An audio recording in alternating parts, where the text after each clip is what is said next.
My name is Demian Wheeler. I am Associate Professor of Philosophical Theology and Religious Studies, as well as the Director of Advanced Studies, which means I oversee both the MA and the DMin programs. And I've been at United for 8 years.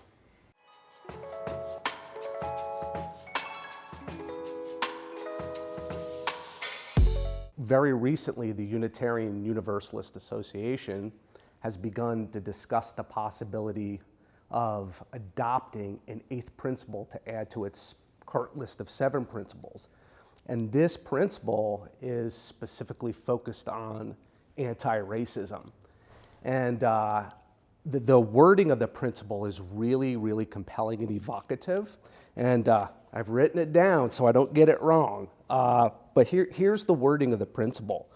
It says, what we seek to journey toward spiritual wholeness by working to build a diverse, multicultural, beloved community, by our actions that accountably dismantle racism and other oppressions in ourselves and our institutions. I really, really like the language of that. And there are a number of things I find super compelling about it, but I'll just mention a few of them. First, I like how it focuses on both the systemic and the personal dimensions of needing to do anti-racism work.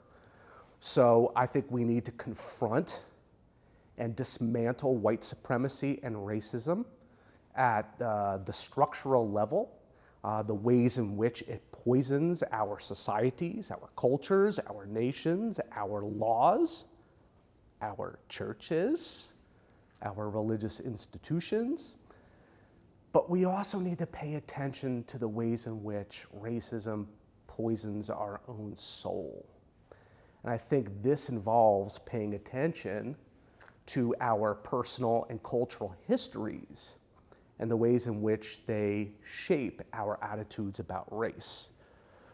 I also think we need to contest, or first identify and then contest, the implicit and unconscious racial biases that we're not even aware of, and that often are shaping our judgments, our attitudes, our behaviors, even our feelings in sometimes very tragic ways. So that's the first thing I really love about the wording of this principle, is its focus on the systemic and the personal.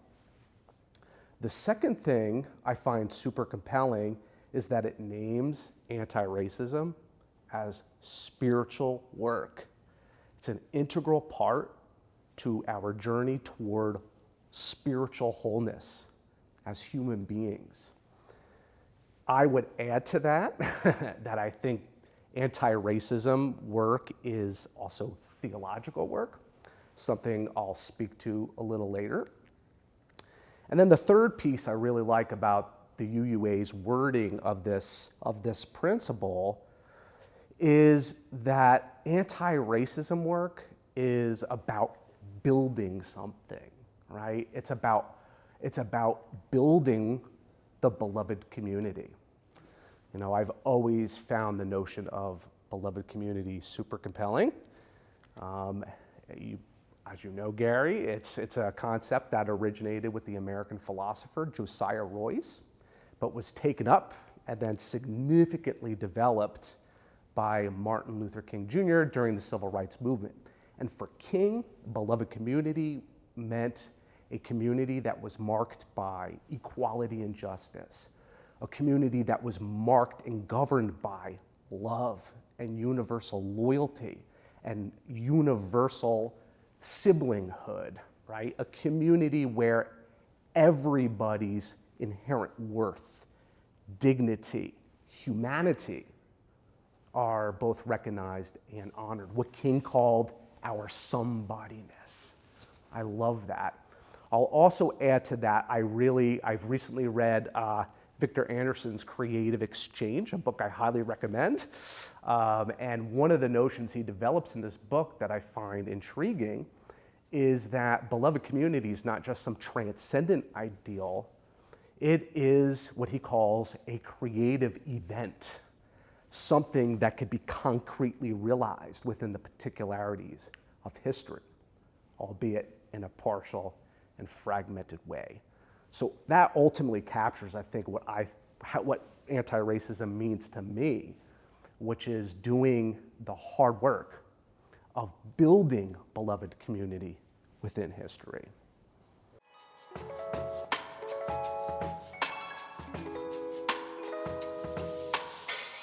Some years ago, James Cone, one of the early pioneers of Black liberation theology, asked, I think, a really challenging question.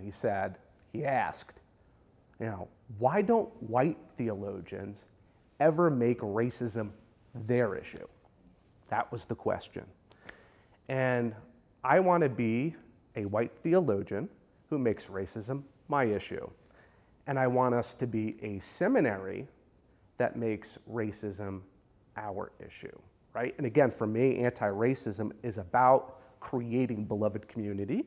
And as you know, creating beloved community in both the seminary and the world happens to be our vision statement at United, which I think at least means that the hard work of anti-racism and justice work more generally needs to pervade every aspect of this institution.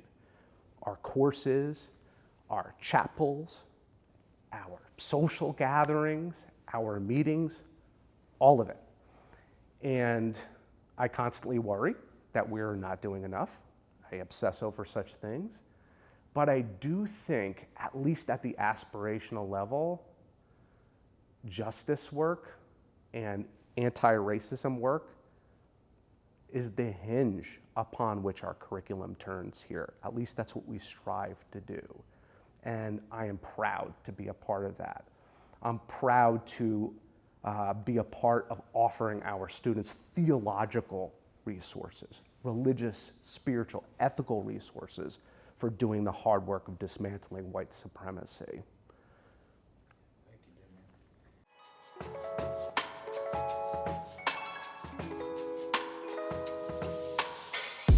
Besides the Black theology class that I taught in the fall of 2018, so far, at least one of the highlights of my time at United, anti-racism, the topic of anti-racism and racial justice, is really a major emphasis in, I would say, most of my courses at United. For example, in my Demian course, Public Theology, a large chunk of that course focuses on the question of racial justice. We look at the civil rights movement, the Black Power movement, the Black social gospel, Black liberation theology, and womanist theology as forms of public theology. So we read all sorts of amazing African American public theologians, such as Howard Thurman, Martin Luther King, Malcolm X, James Cone, and Kelly Brown Douglas, all of whom bring a rich and robust theological analysis to bear on the question of racism, and they theologically articulate a compelling social alternative. And so that is one of the major emphases of that course, which I happen to be teaching this fall. But like I said before, Black liberation theology, womanist theology show up in most of my theology courses at United, including most of my master's level courses. It's a part of my version of Invitation to Theology, as well as Constructive Theology, which are the first and the last theology courses that most MDiv students take at United. I'll also say, and this is something we've dialogued about, Gary, is that I try to expose my students to what I consider to be the radical edges of Black theology and Black religion, most notably African American religious naturalism and humanistic and non-theistic strands of Black theology, which I've actually examined in some of my own scholarship. So those are just some of the ways in which anti-racism shows up in some of my courses and even in some of my own scholarship. One more little piece I'll add here. around the question of scholarship is I'm currently working on a book about the problem of suffering and evil. And one of the paradigm evil events on which the book focuses is the murder of George Floyd, as kind of emblematic of the consequences of white supremacy, its brutal legacy, its ongoing legacy, unfortunately. So this will be a big part of the next book project too.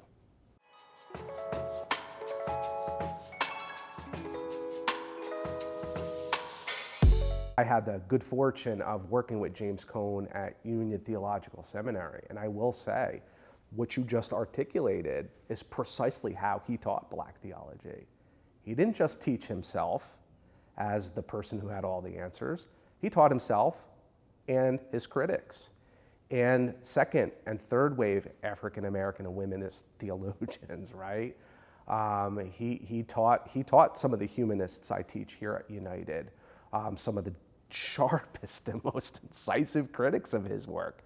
So Cone thought that we only take Black theology seriously if we're willing to critically and constructively engage it, right? To have conversation about it. And that's precisely how he taught all of his classes at Union, including Black theology. In terms of my own growing edge, there's obviously, I'm hyper aware of my own limitations as both a teacher and a scholar, I guess as a human being as well. So I'm always seeking to improve. I think the biggest growing edge, Gary, something also we've talked about for me, is my History of Modern Theologies class. Obviously, I devote some of that class to the development of Latin American liberation theology and Black liberation theology and feminist and womanist theologies, mainly because those are significant chapters of the modern theological story.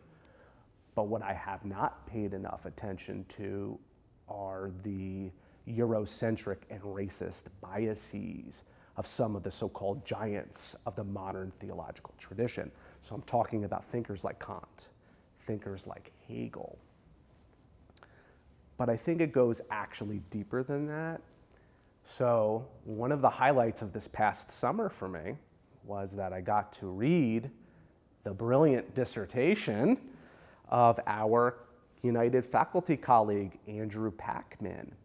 And in this soon-to-be groundbreaking book, he actually thinks with Friedrich Schleiermacher, the so-called father of modern theology, about the tenacity of racism.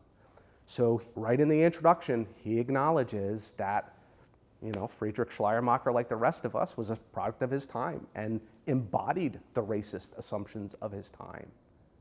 And yet, he also argues, convincingly, I think, that Schleiermacher offers constructive theological and ethical resources for doing anti-racist work today. And so Andrew has inspired me to go and do likewise, right? So when I return to History of Modern Theologies next time, I want to consider the question, what are some of the distinctive theological resources within modern theological traditions that we can draw upon to do racial justice work today? So both paying attention to biases and prejudices that were present in all of these figures, while at the same time sussing out constructive theological resources that could be used in advancing the cause of racial justice today. And that's kind of what I'm up to in my own book. I am trying to tap the liberative potential of certain modern theological traditions. In my case, it's not Schleiermacher, but empirical theology and religious naturalism as well.